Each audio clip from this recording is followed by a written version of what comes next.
The Voice, Blake Shelton scores for chair singer Avery Roberson as blind auditions continue. Blake Shelton beat all of his fellow coaches to win a shy country singer for his team as the blind auditions continued on Monday's episode of The Voice. Avery Roberson, a 20-year-old musician from Rutherford, North Carolina, scored a 4-chair turn from the coaches for his take on Tim McGraw's If You're Reading This. The clarity and purity of his voice earned him a standing ovation, even though his performance was quiet and unassuming just like him. Avery hailed from a small town known for its thrift stores, gas stations, and woods, where his biggest gig was performing at a local senior center. Girls his age paid him little attention, but the senior women loved him, Avery admitted.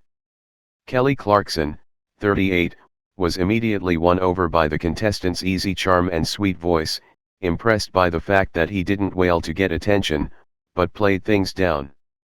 "It sounded so beautiful and intimate," she raved. Blake, 44, watched as Kelly told Avery she grew up on country music, and added, "Then she walked away from it."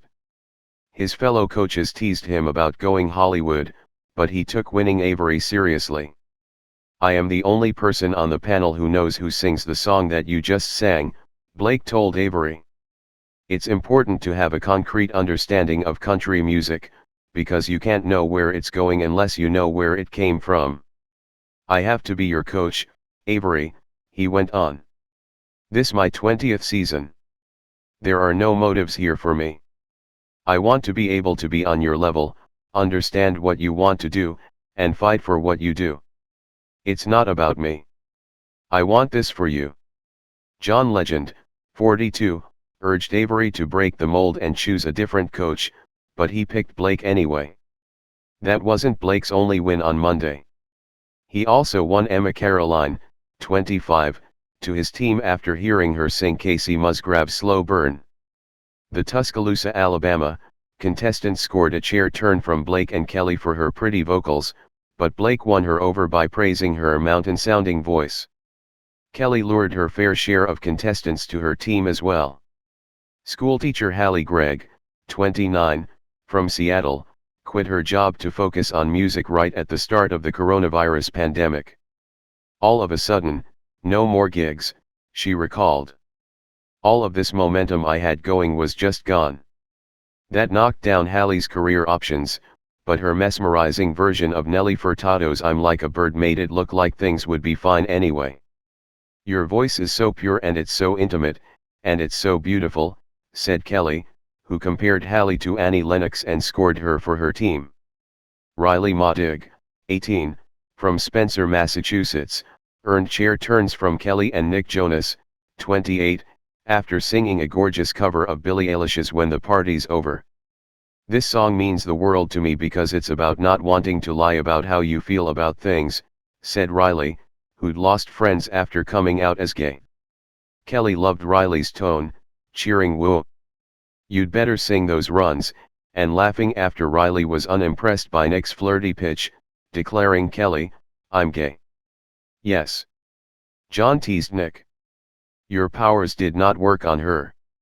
John did well for himself, scoring at least 3 contestants throughout the night. Chana Pelikai, 20, from Las Vegas, impressed everyone with her rendition of Tones and I's Dance Monkey, which was so good on the high notes that John blocked Nick to get her.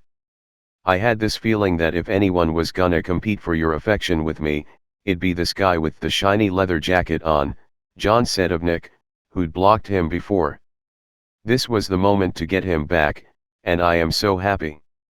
John later turned his chair for Dural Anthony, 34, from San Diego, who showed off his piercing vocals on Marvin Gaye's What's Going On.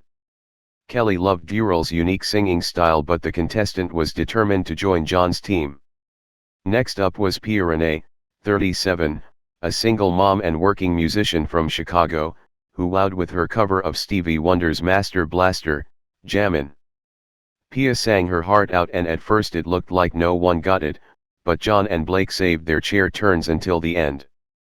"Dang it," said a dispirited Blake, who knew Pia would go straight to John and unsuccessfully cited girlfriend Gwen Stefani's love of ska to woo the woman. Wouldn't it be great if she were here to coach you? John joked, as Pia joined his team. Blake's inability to recognize the names of famed reggae artists also did him in.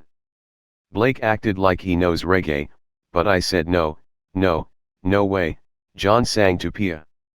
Welcome to Team Legend. Welcome to Team Legend. John's fellow coaches later tried to come up with a similarly catchy tune, to no avail. Andrew Marshall, 21, from Boxford, Massachusetts, joined Nick's team after crooning his version of John Mayer's Gravity. Look at this guy, Blake said of Jose. He's gonna blow people's brains out of their butts into the toilet, and the toilet's gonna flush itself. Two singers did not end up going through on Monday. James Tootson, 31, from Iowa City, Iowa, did a pretty cover of Leon Bridges' Beyond, but the coaches found it a little pitchy, John said.